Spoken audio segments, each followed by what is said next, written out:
we're being socialized instead of having our own autonomy and decision-making skills and think critically about situations, which is, it's scary in a sense, right? But I agree. It's so weird too. Like you're saying, we're constantly making big decisions all day, and they might not seem as big decisions when we're not super busy in the winter, but it's our life, so it's still big decisions. You live alone, you have no kids. Right. You got to be your own boss. You got to discipline yourself and be your own cheerleader to motivate. Early September of, hey, what's coming, treat these leads as they're going to stop here shortly, or at least slow down. Visualize what we have coming, right? Like guy shooting a free throw visualizes that thing hitting the net. Same thing. How do we visualize our next year? Like, what does it look like to us? Idle hands are the devil's workshop. So we, sometimes, me personally, I used to crash out a little bit.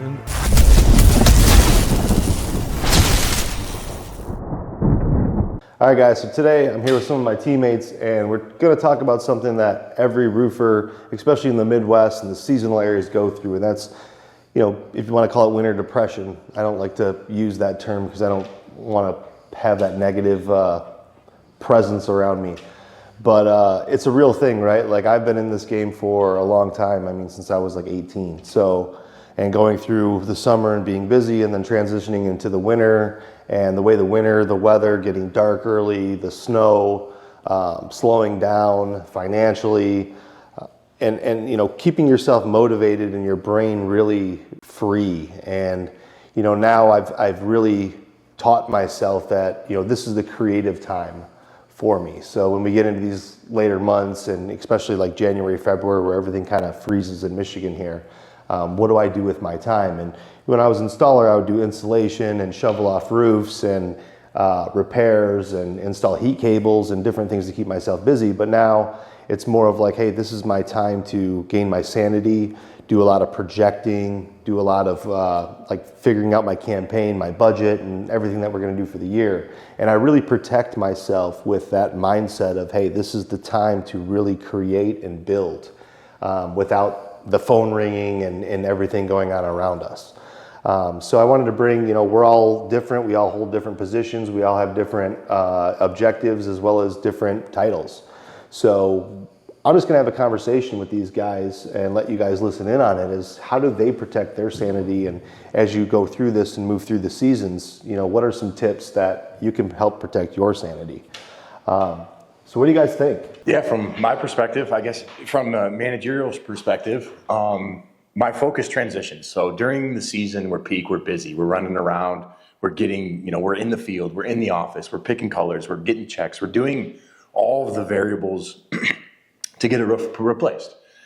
And then the weather changes and it starts to slow down and everything starts to get like molasses in the wintertime, right? It slows down, the pace slows down. So in my experience, what I found to be one of the most, the most advantageous things for me is just to stay moving, right? To stay active, whether that's active in the community or that's active in my body, right? Taking care of myself physically or engaging in, some sort of community. Like when we're in the field and we're engaging in meetings and, we're doing those things, we're engaging our brain and we're engaging the things that create, happiness and that create joy. So if we isolate and start to slow down and get away from the engagement is where I found the guys start to get in their heads and they start to doubt things. So my focus transitions from selling to how can we refine our craft now? How can we get better through the winter and utilize our time effectively to, number one, leverage our book of business, right? Leverage what we've created the last year. Leverage the clients, right? Check in with them, touch base with them, continue to provide the 5-star service, but also utilize those calls to get new business, right? To check in, to ensure our quality's up to what it needs to be, right? There's a lot of things you can accomplish with the phone call. So we transition our mindset into, okay, we're still going to sell. We're still going to trudge along. We're still going to fight the good fight. But we need to focus on getting ready for the next season, build season, right? So what have we been struggling with last year? What can we refine this year? What can we train on with the new guys and make sure we're locked in for the spring? So what do you use to protect like your sanity? What's your, I thought of something when you were talking and, they say, or there's a saying that says like when you retire, you die. Right? And I think of it in kind of the same sense, like if you're in your 60s and you're used to working and you're mobile every day and then you retire and then you become a couch potato and don't take care of your body, right? Your body starts to break down. And I think in this sense, it's kind of the same situation, right? Like it's balls to the walls 10 months in a row, and then it stops, 100%, right? yeah. And how do you not die? How are you ready for spring without, Right. and Yeah. getting yourself through that without depression? Absolutely. And I think it starts with preparing yourself mentally before it even happens, right? Right. Talking about it, engaging with it, saying, hey, we know what's coming, right? We can prepare ourselves right now. Let's build our calendars. Let's start to schedule appointments now for later out so we can start to build that time and fill that void, right? But personally, Yeah. like personally for you, Oh, yeah. what are some personal things you do to protect your sanity? Absolutely. So for me, it starts with getting in a routine. I have to get up in the morning and do something, right? So for me, it starts with Bible study. It starts with getting engaged on my spiritual side, right? Taking care of the inner self, getting ready and locked in for a successful day. Whether that successful day is going to be a lot of work related, or that successful day might be something personal and productive in that regard. So it doesn't always have to be strictly work, right? So there's got to be a balance there. But I think being prepared mentally, knowing that this is going to happen is the first step. And then second, taking actions to prevent that idle time, right? The time where, they say idle hands are the devil's workshop, right? Yeah. So that's not only physical, that's mental too. So we have to engage mentally and physically, I think. Those two components are what's going to create success and, create opportunity other ways. Yeah. Yeah, 100%. What about you, Hunter? What do you think? I can piggyback off what Peyton said. In the winter, I plan on just touching up on everything that we learned this year, learning siding, learning stuff that you had to use for the roof components that I had no clue about. I only knew about roofs and a little bit about gutters, so I wanted to touch up on all aspects. So when I show up, I know what I'm talking about. I'm confident in it, and just refining the process over the winter, 100%. Yeah, so you guys that don't know, this is Hunter. He's on our insurance sales team, and he's been at it for 6 months now or so as far as joining the sales team. Yeah, 6 months? been like 6 to 8, something 6 like to that. 8 months, something, right? I'm not counting. Time flies so fast, right? But going into your first year, and you come from roofing, so you're used to the seasonality of the trade. Yeah. But transitioning into sales now, what are things you're doing or you're planning on doing? It's November 21st today, so it's not like we're at a grinding stop right now. Yeah. But it's something that's coming. So what are things you're preparing to do, or goals you have, or motivators for you to protect what's most important? Like personal ones? Yeah, personally. Routine is a big one. If I wake up and I don't have a direction, the whole day is kind of just zigzagging. Sure. So I got to have a routine, got to have a plan set, and most importantly, you got to have goals set. And since the new year's coming up, that's a big thing for me. I want to have new goals set, and working with you guys, everyone's really good about setting goals and hitting the goals. Yeah. With business and personal. So yeah, it's just two things that I want to do. Yeah. Stay busy, try to work out. That's going to be a big thing with the cold weather. No one's going to want to go outside. Right. So it is tough when it's cold, right? And the alarm goes off at 5 or 6 in the morning to go to the gym, right? And go boxing or whatever you're doing. And it's like, man, I know I don't have to be anywhere. Do I want to get my ass out of bed, right? And it's like, as soon as you hit snooze, game over, right? Like you've already lost. And the only person you're really cheating is yourself at that point. yeah. So what about you, Anthony? Yeah, for sure. As a roofer, back in the day, you're just going so hard, like you're saying, 10 months out of the year, and then you know that a slowdown is coming, but we're creatures of habit, so we're still in a type of mode. So you have to mentally prepare yourself, like Peyton was saying, to get out of that mode and maybe have something on the side. I never worked for a company when I was roofing that was as stable as Paramount, so there was a big drop-off in the winter. There's a lot of stuff that the Paramount guys can work on during the winter to really refine the process and look back on the year. Where did I slip? What customers fell through the cracks? And how do I prevent that next year so we continue to have the best year that we've ever had every year moving forward? I used to get into snow removal when I was working for companies that weren't really well off and didn't have too much plans in the winter. I'm getting into snow removal, but thank God for Jesus recently, because I was really isolated back then doing roofing. And then doing roofing sales, it was still hard in the winter because you're used to a paycheck, and we're creatures of habit, and we're like computers. So if we have these programs in our mind that we program in all year, and we get locked in and we get in these routines. So when the whole season changes and the customer changes and their personality and their, the appointments, the attitudes on the appointments, when everything changes, you're still stuck with that old program. So it's almost like you have to force yourself to learn a new program, or else we just automatically go back to our old programming. And if we have nothing there to work with, idle hands are the devil's workshop. So we, sometimes, me personally, I used to crash out a little bit and like self-destruct, and it was hard. And try and stay around people that are positive, because you are who you hang out with no matter what time of the year. And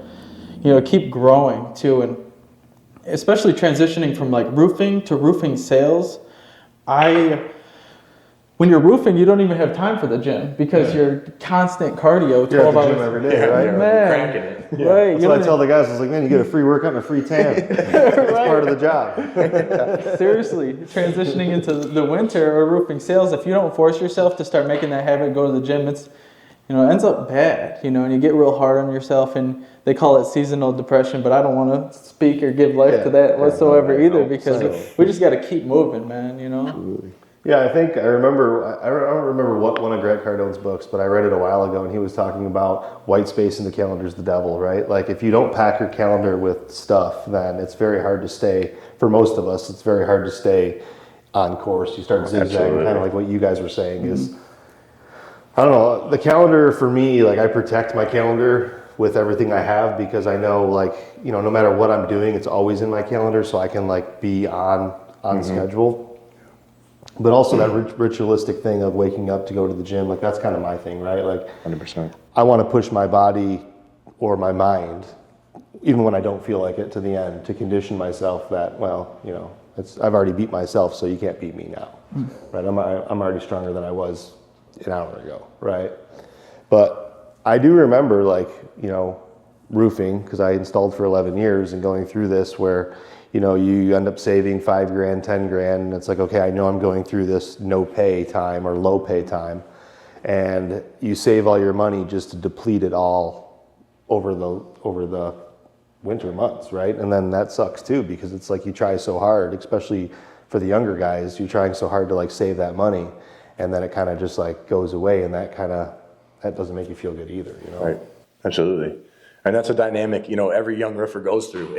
Your first year, you might make a bunch of money, but how are you allocating those funds, right? How are you spending it? Are you budgeting that money? Are you looking at it as, okay, I'm working 8 months, it's got to get me through 12. I'm working 10, it's got to get me through 12. Or are you looking at it as, hey, fast cash, let me buy a truck, let me buy this, let me buy that, right? So I think that's a good point to bring up to some of our newer guys too, is to be cognizant of that. Be cognizant of the money coming in. Yeah, it's great while it's coming in, right? But there is a time. So it goes back to, preparing for it. And as a manager, it's my job to make sure my guys are aware, hey, let's be smart with our money. That big check you got last week, put it away, right? You don't need to spend all that, right? So in making sure they understand the importance of that moving into winter, because we still have some outstanding cash out there. We have jobs that are, getting closed out, which are going to help offset some of that stuff. But in reality, it does. It slows down. It's the reality of the business. It's the reality of the industry. If you can't put a roof on, you can't charge for that roof. So there is going to be a lull. But preparing with a budget, with some sort of education, and I'm not the greatest, right? I'm still learning how to do that, how to budget my money to last me through what I need, or to just have the freedom to do that. So I think that's also something to consider going into the winter, is how do we allocate that? How do we educate our guys on the proper ways to go about handling finances?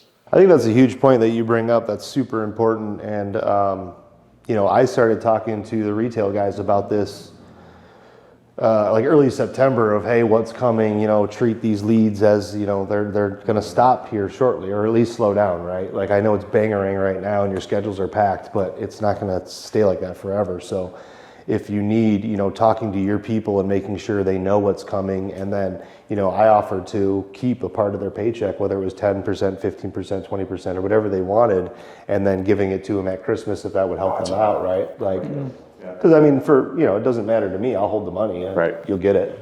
But putting that on the table for other managers and owners, doing that for your people, if, you're in fear of them getting off track, but also, another big thing is like retention, right? Like biggest thing. It's one of the top two, I would argue, training and retention, right? How do you keep your guys, keep them motivated, keep them the morale high, right? Keep them engaged, and make sure that they want to come back in the spring and sell for you. Because how much time, effort, and energy, the days, the phone calls, the all the stuff that you do to get a guy prepared, right? And then if you hire him in October, what happens? You lose him a lot of times.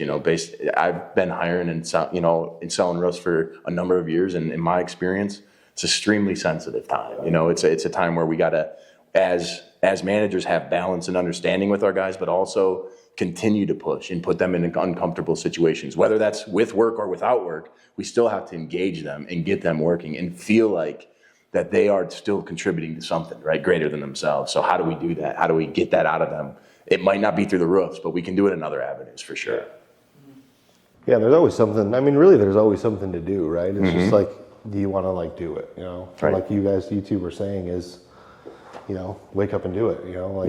I got to have my routine. I gotta, got to do something, right? Because it's so easy to not do anything, right? Absolutely. Like when you live alone and you have no kids, Right. You got to be your own boss. You got to discipline yourself and be your own cheerleader to motivate, You yourself have to get up every day. So, And especially if you don't have appointments set for that day, say there's snowing, right? And you can't meet adjusters. You're not knocking doors. It's so easy to just be like, snooze, video games, ice cream, DoorDash. Right? Like, it's so convenient now to be a lazy bastard that it's hard to do the opposite. And we're almost like trained not to do it. It's like It's okay. all these commercials and all this stuff, and it's like, fuck, man. Like, how do I? Yeah, how do I break the mold? How do I break out of what society's trying to tell me to do all the time, right? Seriously. Yeah. We're being socialized to be just creatures and I exist agree. out here instead of having our own autonomy and decision-making skills and think critically about situations, it's scary in a sense, right? But I agree. It's so weird too. It's like you're saying, we're constantly making big decisions all day, and they might not seem as big decisions when we're not super busy in the winter, but it's our life, so it's still big decisions. So if you make a hard decision in the morning, whether you're getting into a cold shower or you're going to work out, that helps every other decision like it's nothing. Like, you can't beat me. And it's so weird. I heard this study one time, and it's like this in a lot of different like animal species. They studied an ant colony, like a few different species of ants, and 10% of ants are doing 100% of the work. And the rest of the ants are just dicking the dog, and they're like walking over them.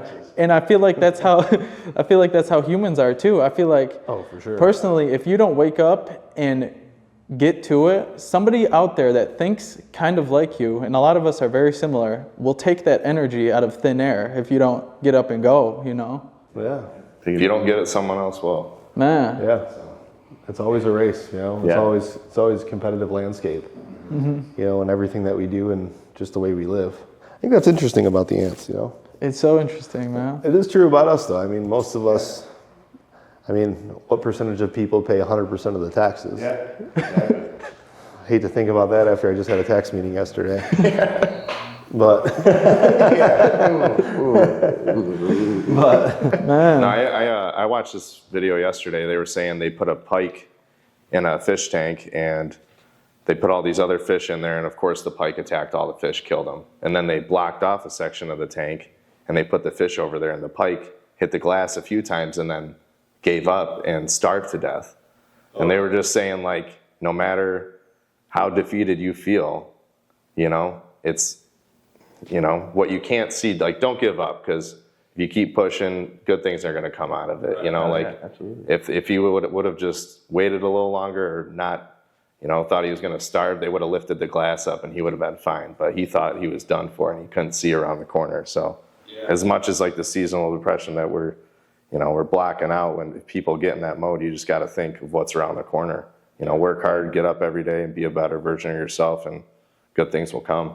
yeah, I find books too. Like, books are a good outlet for me as far as like, I'm pretty self-motivated, but staying motivated, staying on the ball, staying on the task, like reading different books and like taking notes, and that always helps me out, like finding books that I like. And, I don't read them, I actually listen to them, because I'm not a very good reader. Me too. I can't. Once I read a paragraph, I've already forgotten it. I have to like hear it. But listening to things like that and educational stuff always helps out. But and also just like reaching out for help if you do need help, right? Like, I'm here. You guys are here. But I mean, everybody has friends and coworkers and teammates and family and stuff like that. Just remembering that, you know, like, it's okay. I know we're big, tough roofers, but, you know, all of us need help at some point. So being able to reach out when you need to reach out, and, you know, seek faith when you need to seek faith, and don't let everything come before your spirituality, especially in those times, right? Because those are the times where you can really make an impact on yourself and push through. So I don't know. I even, like, you know, we're in boxing class together, and, you know, we do some of the hit workouts and stuff like that. And it's, for some reason, I love the, like, dude, just kill me. Like, how far can you push me, right? Like, I'm never complaining. I might be sweating and spitting and, you know, can't breathe, but I'm not going to give up. I'm just going to keep going. You know, like, I just embrace the suck, I guess. Yeah. So, Roofer mentality, man. well, I think know? sometimes I feel like your biggest gains in life are always, like, right after the storm, right? Like, you think something terrible's happening and everything's going to fall apart, and it ends up, like, just figuring it out, right? Like, it just... And I'd also argue, how can, you know, some of the most bad men I've ever met have been through some of the hardest stuff, right? Like, if you went into battle, right? Like Teddy Roosevelt says in the Man in the Arena, like, if you've seen battle, I stand in a different arena than a lot of people who never even went to war, right? So having adversity and having those things is not a bad thing, right? That's one of the questions I ask in every interview. What does failure mean to you? Like, what is actually failure? And sometimes the people say, you know, you messed up, you didn't do it right. There's the door, right? Because if failure is not an opportunity to get better, you're not in the right place. So, because you only fail if you don't try again. 100%. You can't fail if you keep trying. And what's your perception of failure? Is it something that is inhibiting you? Like he said, is it the pike with the wall in front of him? Or is it the pike that's going to bust through the fucking glass? That's the pike I want to be, Or right? try jumping, or just keep hitting until you kill yourself. Right? Exactly. Until I cannot kick no more, dude. Right. Put me at the bottom of this tank. Yo, I'm hitting the glass till I'm upside down, you know? Yeah. And pushing through, but... And that's the game too. It's like the difference between us and the next guy is we never give up. Right. You know what I mean? And there it's is hard no... to beat the guy that doesn't give up, you know? Man, you can't. Like Rocky. Look at Rocky in the movies, you know? They beat the piss out of that guy. Yeah. And I know it's some movies, granted, right? But there's still stories you've seen MMA fights or different, you know, boxing fights where it's just like, dude, like, and then you end up winning in the end. Because you just withstand all the shit, and then out comes a win. Right, I heard that dude Alex Hormozy, he said the Rocky scene in the movie is just a few hours of him going through it, but in our life, it could be 5 years, and you could have no crowd behind you cheering, and you don't know if you're going to win. And I think that's the game, is just like, there is no real destination, but the winning happens when you keip playing. Yeah, the journey. Yeah, the more you fail, it's like, that's the more you learn. There's no such thing as failure. That's how we get better and learn. And it's crazy. There was a few studies on animals where, like, they taped fleas in a mason jar, and they covered the top of it, and they're trying to jump out, but they keep hitting the top. And eventually they took off the top, and the fleas only can jump to the top. They can't jump out because they're trained. And same thing like with baby elephants. They'll tie a string to their neck and nail a stake into the ground, and the baby elephants can't move. But once they're thousands of pounds, they still have the same stake in the ground. They could easily pull it out, but they're trained to, you know, they literally can't. That amount of pressure, that's it. Yeah, because it's in their mentality. That's how we're conditioned. And especially as roofers, like, we're some of the baddest motherfuckers that don't get enough credit in the world. And the world tries to turn us weak, and especially in the winter, things get hard and things get slow, but you got to know and stick to your core and just put yourself in uncomfortable situations, because we're already uncomfortable, you know. Might as well get something out of it. Like, we got to keep pushing, man, for sure. Yeah, no doubt. It's a crazy time, man. Now I embrace it. You know, I've learned to, I used to hate it and used to not look forward to it. Besides it being tax season, I like it, you know. Yeah. But, you know, I guess I'm just conditioned to it now, and I've just trained myself, like, hey, like, this is the time to breathe and really, like, set the stage for the next year, and really, like, you know, we were here, and now, you know, it's like, how do we get here? And every single year, it's like, how do we get further and further? Move the goalpost ahead. Just keep kicking, you know, until... Yeah, visualize what we have coming, right? Like, just like a guy shooting a free throw visualizes that thing hitting the net. Same thing. How do we visualize our next year? Like, what does it look like to us?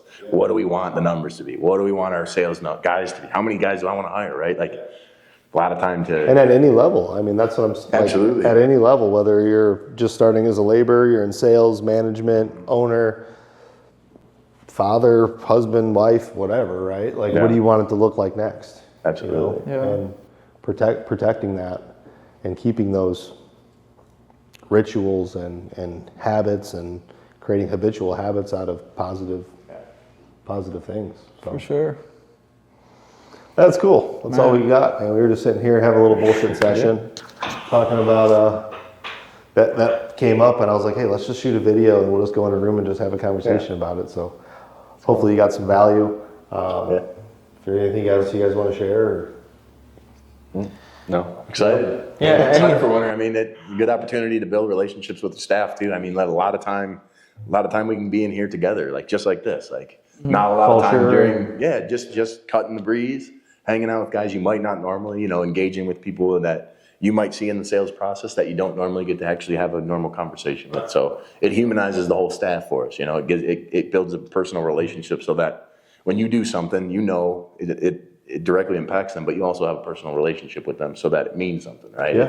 It's meaningful. All your actions are. So It's so important. I think it's so overlooked. So many companies are looking outside at the customers, customer acquisition. How do we get leads? How do we do this? But really the importance and the magic happens inside the office where the culture and the people that run the business and operate are living.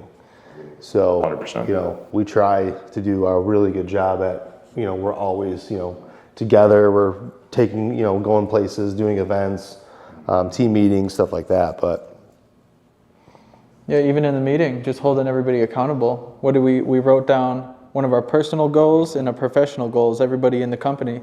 And in the last meeting, we all went over it. And, it's either you're on target or you're off target. There's no, I'm kind of doing it, or no, it's yes or no. And us that said we're not on track for our personal or professional goals, it's like, what can we do to help each other? Yeah. Because like you're saying, as, in the roofing game, we can do everything ourselves and I got it, and we're social butterflies, especially going to meet homeowners and stuff. And, having that camaraderie and that culture, we tend to isolate ourselves in the winter. So it's just like, it's also a thing with masculinity too, like keeping, not asking for help, being tough, like pushing through, and instead of like, hey, let's like hold each other accountable, right? Like gym partners, a lot of people aren't motivated to go to the gym, so they find a gym partner where it's like, I don't want to let this guy down, so I'm going to show up at 6 a.m. just to not let him down.